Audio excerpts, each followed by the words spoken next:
Hey guys, welcome back into my studio. If you want to learn how to draw this huge tiger piece, then keep watching.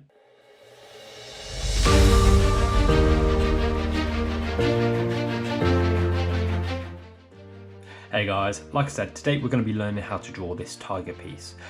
So it is quite a large one. You don't have to go as large as I have with this one. This piece itself is 14 inches by 18 inches and took about 27 hours to complete.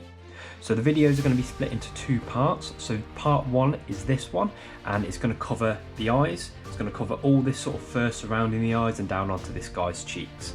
The second video, if you want to go and view that, is going to cover the bridge of this guy's nose, all this sort of complex fur and sort of changes in direction with the fur, this guy's nose and muzzle, and also these sort of sideburns that this guy's got. And so without further ado, let's get into the video. So like with most of my drawings, I tend to start with the eyes. Pretty much the majority of the time. There are some exceptions where I'll start with let's say the fur that makes the most sense, or a particularly difficult area that I know I want to get into the drawing quite quickly. But for this one, these two big, very bright eyes were the perfect starting point for me. And I'll go through that in a little bit more detail further on in the video. Obviously this video's the time it took to record this video is going to be quite long, so the entire piece took about 27 hours to complete. So I have broken it down. It's going to be split into two initial videos, and then I'm probably going to look to do some almost like spin-off videos where I look more specifically at the eye, or more specifically at the fur texture. So that's why it's going a little bit quickly, just going through these areas. I just want to give you a very quick overview of sort of how I've tackled these areas. So as you can see, I've zoomed in a little bit so you can see a bit more detail, but I started off by going in with one of my tattoo needles. Now the one that I used is the 9 round liner. Now this was just because it had quite a thick looking stroke when you pull it down, and what I wanted to do was get a lot of that black gone quite quickly. But I wanted some control over how I did it, so that's why I didn't use anything like a fiberglass brush or any sandpapers. That's why I sort of find I've got a little bit more control with tattoo needles. So I've gone in with quite a few layers, slowly working up the direction of the iris detail, sort of pointing back towards that pupil. And then I've finally gone over the top when I've got that final sort of near perfect level of brightness that I want. I've gone back in with my slice tools just to get that extra bit of brightness. I'm sorry if obviously the board at times it keeps looking like it's going out of camera. That's just because this board was large for the desks that I've got. So sort of when I put it flat on my desk, it probably took up the entire length of my desk. So I had to really sort of work out where I was placing my camera and making sure that I got everything in focus. So there are times when it might just go off for a couple of seconds, but I do apologise for that. So this small area that's just underneath the eye, it was quite a small area, and as you guys know, I've said it in a few videos now, I don't really like to use hatching or cross hatching. It's just not a technique that I feel like I'm very good at. I probably need a lot more practice and a lot more time just to hone my skill in that, but I find when I'm doing areas like this, I prefer to use stippling, which is just where I'm putting tiny dots down. It gives me a lot more control, especially on this area, as you can see, working just underneath the iris. So I don't know if you can see, but there's that very fine line that's just almost following just directly underneath the iris. Not this big section that I was working on just then, but it was great for getting in those details. Now this fur that's coming out just underneath the eye, this very bright white fur, my camera actually ran out of battery and I didn't quite notice, so I've lost all of the footage in regards to that. However, it's the exact same process that I'm going to be following through other parts of the video when I'm tackling the white fur and also on the other eye. So I've left all that in for you so you can see all that, so I do apologise that I've missed out that little bit of detail, but you should be able to see it further on in the video.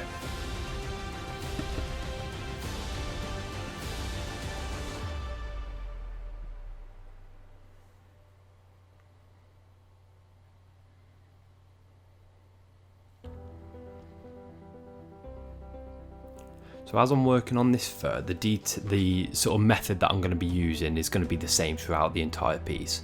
So you'll always see that I tend to start off by putting down a very faint layer of fur, and this is like the under fur. So when you look at animals, it's not just sort of that top layer of fur that you see. Fur tends to be quite thick, and there tends to be fur that's quite sort of close to the animal's skin, and then obviously you've got the fur laying over on top. So I find that if I want to get a piece to look quite realistic, I do have to put down these what I call underlayers first. So these are the layers that you'll see that are sort of really deep inside the fur, and I like to use this as a point where I can sort of plan out the direction of the strokes, because in places on this drawing there's going to be a lot of sort of to and fro with the direction of the fur. It's going to twist, it's going to curve, it's going to go in sort of quite random directions. So with these very bright, these very light strokes, what I can do is I can map out where I'm going to put them and make sure that they're going in the right direction. And then that way, if I get a stroke wrong, or sort of I've not looked at my reference photo clearly enough, and I've gone the wrong way, let's say, I can use some India ink and go back in and touch up over those areas so they're not as obvious that I've gone wrong. Whereas if I go straight in with those bright highlights or those bright harsh looking fur strokes, it's going to be a lot harder to cover those up.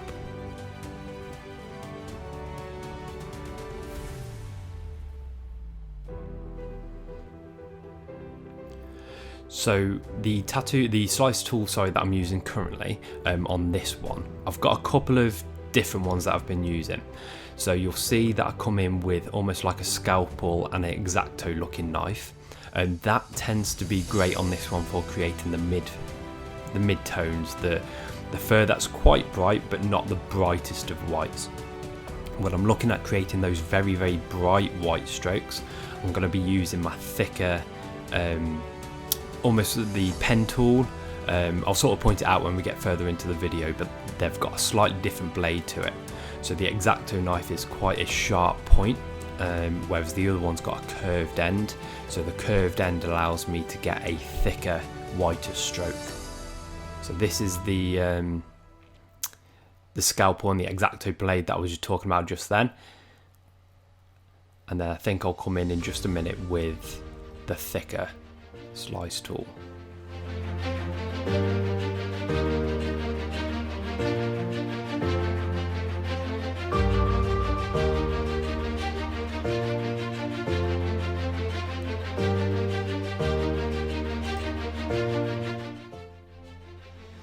So this is the thicker pen tool that I was talking about just then. I don't know if you quite got to see it, but it's basically the one that looks like a really thick pen in my hand. So it's in my left hand at the minute. The video is going quite quickly, so it's hard to sort of point out what I'm talking about.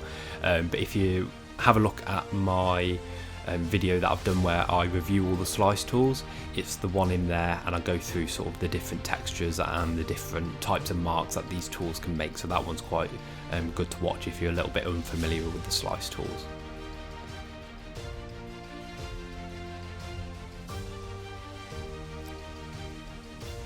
So I have had a lot of people comment saying that the tattoo needles can be quite difficult to hold. And I have tried, I don't know if you saw at the very start of the video, I have tried some vice pin holders to sort of give me something to hold on to a bit more securely, and I put my tattoo needle in that. However, I didn't really get along with that too well, just because I think it's more of a tool that you'd use in sort of any sort of DIY sort of stuff. So what ends up happening was it had quite a lot of oil inside of it, or a lot of grease, just to make it so that, I don't know if it just wouldn't rust, or just to make the parts move a little bit easier, but I kept getting all this sort of greasiness on my hand, and I didn't quite like that because I was scared I was going to transfer that onto the board. So I have invested in what's called a tattoo hand poke tool. And basically it's just a tool that you can put the tattoo needle in. I've got it off the same place that I get my tattoo needles, but I think they do it on Amazon as well, so you can have a look on there. And basically it's a similar sort of thing, but it's designed as the sort of vice pin holder, but it works sort of specifically for tattoo needles. So I found that quite good, and you'll see me use that later on in the video.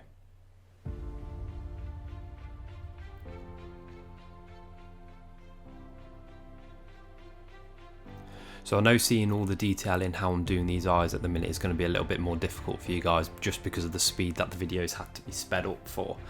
But I am, like I say, going to do some more videos focused around these tiger's eyes, where it's going to be a lot more slowed down, so you can see a lot more of the detail that I'm putting in place. Like I said at the beginning, these videos are going to be split into two.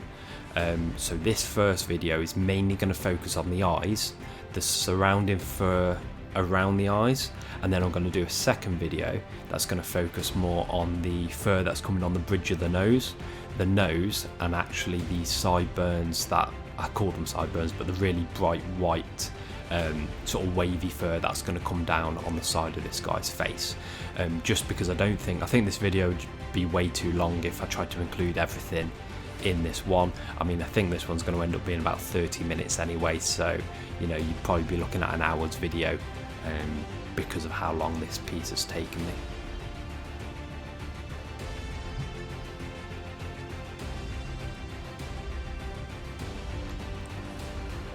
So I'm making sure I pay very close attention to the reference photo.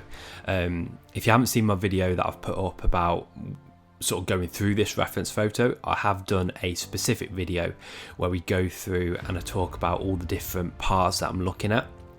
When I say on these videos, make sure you pay attention to that reference photo. So if you haven't watched that video, I'll go through and I talk about what I mean when I say that.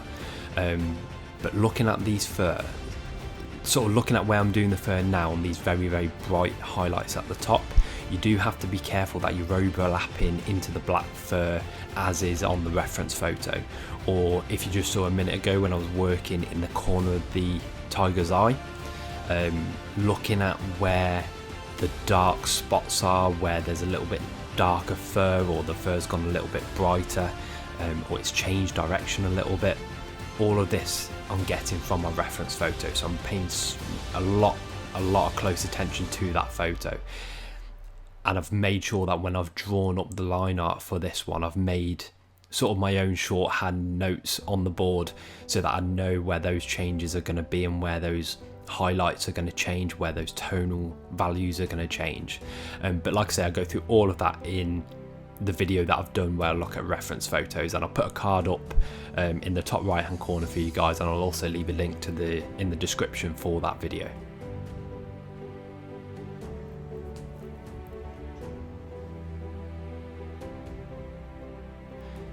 So another reason why I layer the fur the way I do, if you have a look at this part that I'm working on now, you can see that you've got the stark black next to it. If I was to go into that area with this slice tool and try and put these really bright highlights down, I'm probably not going to get the fur texture without leaving some of that black showing through. And it's not what I want in those areas. I want those areas to look quite like densely packed white fur. So by layering down fur strokes with my tattoo needle, I'm almost taking away some of that black to just leave it as almost like a grey tone, as you can see. And then if I go on top of that grey tone with these really bright white highlights, if there's a few of those grey tones showing through where I haven't quite sort of boosted up the highlights, it's not going to be too obvious because it's not going to be a stark black. So it gives it a little bit more texture, and it allows you to be a little bit more free with how you're putting down the brightest of strokes. Because if you were to try and go in and just put sort of white strokes straight onto the board without doing those undercoats on those areas, I just feel like you might get a few of the black areas of the board showing through, and it may not look as densely packed with fur as you want it to. Now there are some times where you want that to happen, mainly in maybe like on the whiskers. You're not going to want to sort of pack those out, but most of the time I do feel like you are going to need some under fur just to build up the layers on that area.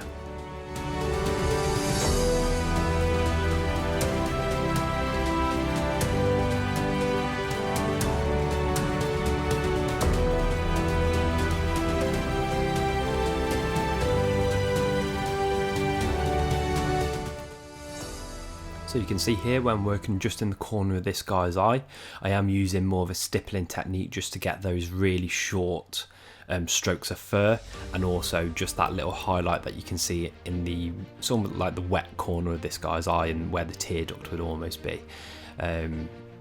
Because it's such a small area, I feel like I said before, the stippling technique works best for me in those areas.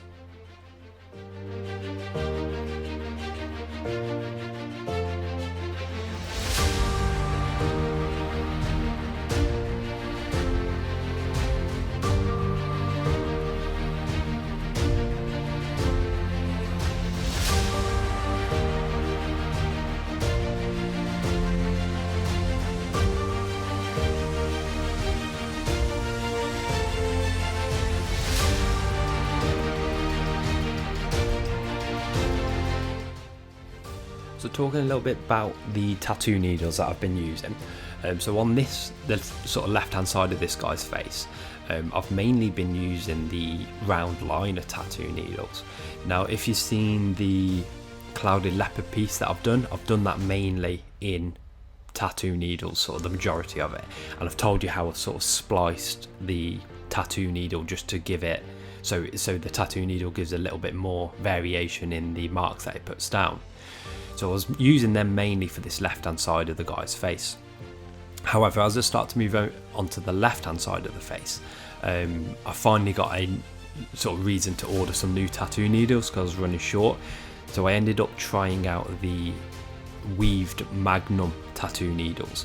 Now these tattoo needles, they're almost like double layered, so it does the same job as sort of splicing that round liner tattoo needle. And I found that it gave the variations in fur texture it gave were just amazing. It really made it so that I don't have to splice those round liners anymore. So I'm probably just going to end up using those a lot more in my artwork, but you get to see those a little bit more when I work on the right hand side of this guy's face compared to where I'm working now, let's say.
So I thought I'd leave that little bit of area to run for you so you can see a little bit clearly how I layer my fur.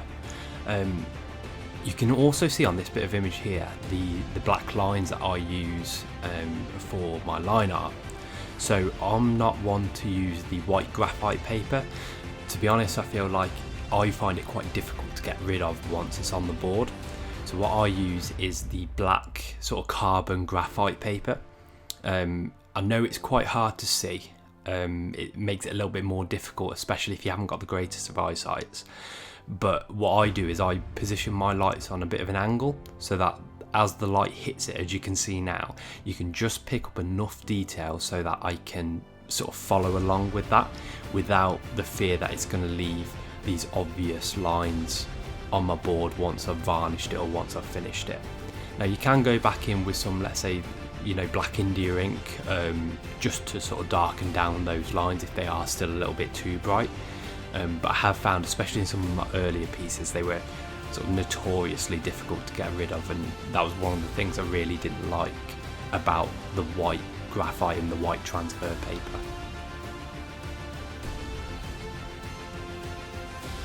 So on this area here, where there's quite a lot of sort of all the black striped fur sort of starts to come together in the center of the forehead, and they're not quite lines anymore, they're sort of a little bit spotted. I have started to overlap into those areas.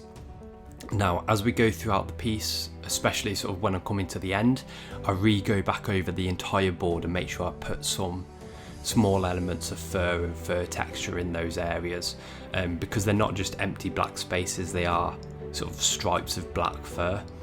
So I do want to make sure that I do give a little bit of a hint of texture in there. But as you can see on the top of the forehead, I have started overlapping the white fur into those areas just to give it a little bit more depth and a little bit more interest, to be honest.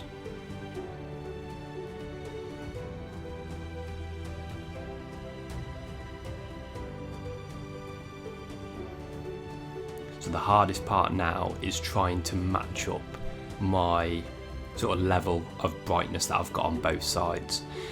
So that's why I got both of the actual eyes in at the same time, so I didn't leave too long between getting the actual sort of balls of the eye in, mainly because I don't want to sort of forget how I've layered and the sort of techniques that I've used to get the eye to look like that. So I went in with, like I said before, my round liner needle, and I didn't want to forget the type of needle or the order in which I layered my tools to get the effect that I got. So I went in both sort of roughly similar times, or at least near the start of the drawing anyway, and what that allowed was, I feel like the eyes now have a little bit more of a cohesive bond to them, so then one doesn't look like it was completed as an afterthought, because I have a tendency, well I have in the past had a tendency to focus, let's say, just on that left hand eye, get all of that up to the level that I wanted to, and then I've gone and moved on to the right hand eye, completely forgot the order in which I've layered things down or the colours that I've used, and I really struggled to get those eyes the same. So by getting them both in at roughly the same time, it does allow sort of the memory to take over, and you're able to remember which order you've put things down in, and it just gives it a little bit more of a cohesive feel. And that's similar to sort of the fur as well. So those two areas of bright white fur at the very top, it's trying to remember the order in which you've layered down your strokes, and the pressure that you've used to get that similar level of brightness. You don't want, unless the reference photo suggests it, you don't want one side to look particularly darker than the other. You do want it to sort of all match up.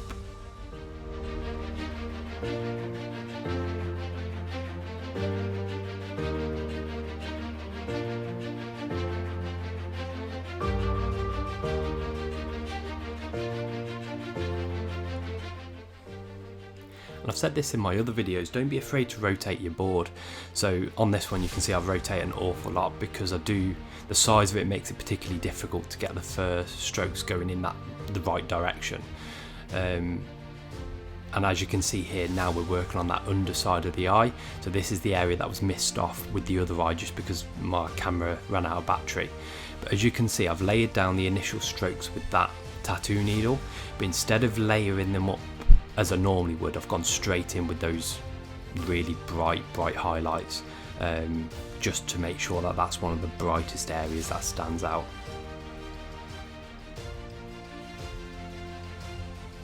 And you see a couple of times that I put this almost like this black cloth down, and I rest my hand on that, and that's because even though I wear gloves, sometimes I forget to put that cloth down. So when I'm working on certain areas of the board, like now, my hand rests on the board and it gets the black India ink, like almost the smudge and the dust on the underside of my hand. And then when I've rotated my board, let's say on its side, so that I'm working, let's say, on the top of the eye, I don't want to rest my hand on a really bright white area with that black India ink on the underside, because what that's going to do is it's going to muddy up those white areas and it's going to knock the brightness down away from where I want it to be. So I do sometimes just put that cloth down as well, just to protect the whitest areas of the board and the brightest areas of the board.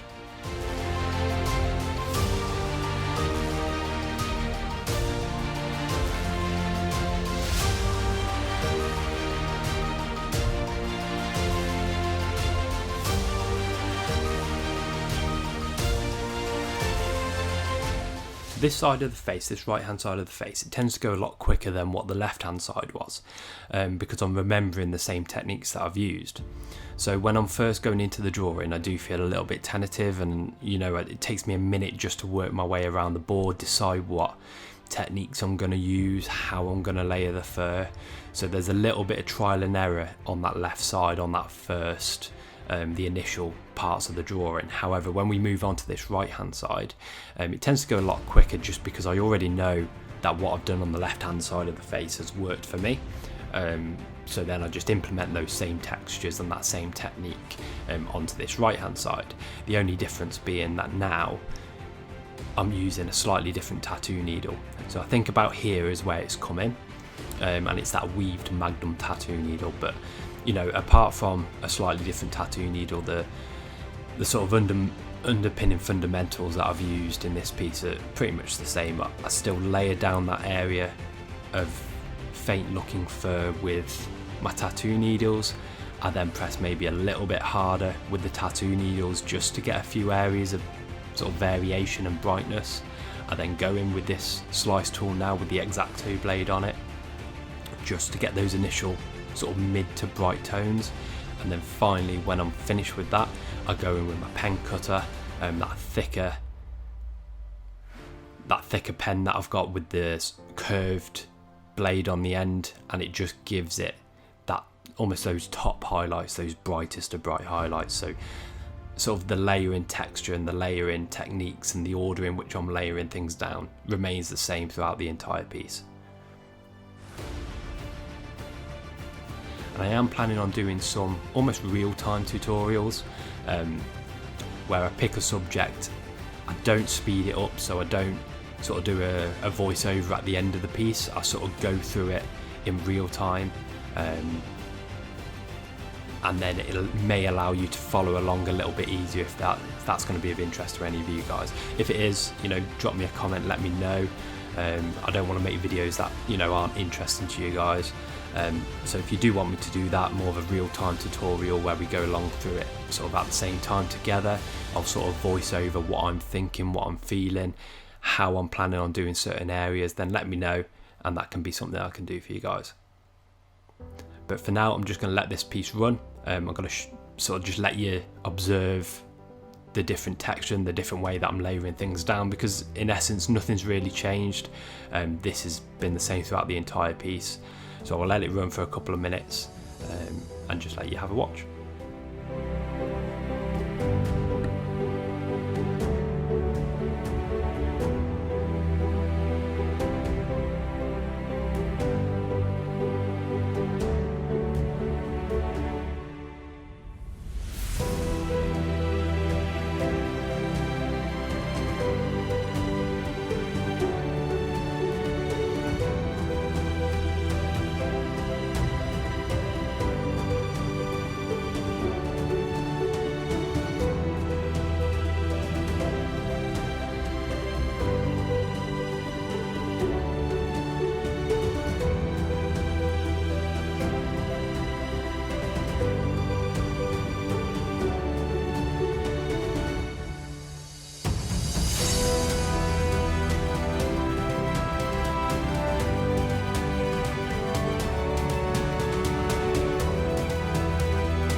as we start to come to the end of this video now, I do just want to say a big thank you, you know, to you guys for watching my videos, for liking my videos.